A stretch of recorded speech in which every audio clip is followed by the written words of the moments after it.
অস্ত্র ও বিমান হামলার মধ্যে সীমাবদ্ধ নয়, সেই সঙ্গে রয়েছে দুই দেশ ও তার মিত্রদের মধ্যে বাকযুদ্ধ।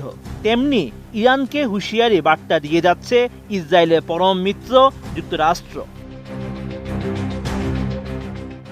ইরানের রাজধানী তেহরানের বাসিন্দাদের হুঁশিয়ারি বার্তা দিয়েছেন মার্কিন প্রেসিডেন্ট ডোনাল্ড ট্রাম্প।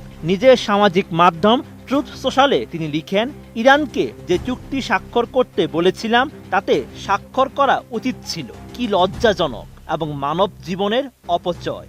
সহজভাবে বলতে গেলে ইরানের পারমাণবিক অস্ত্র থাকতে পারে না। আমি বারবার বলেছি, সবাই জরুরি ভিত্তিতে তেহরান খালি করে দিন। এমন স্ট্যাটাসের পরেই ট্রাম্পকে উদ্দেশ্য করে সামাজিক মাধ্যমে তীব্র প্রতিক্রিয়া জানিয়েছে ইরানি সেনাবাহিনী, যা এরই মধ্যে সামাজিক মাধ্যমে ব্যাপক আলোচনার জন্ম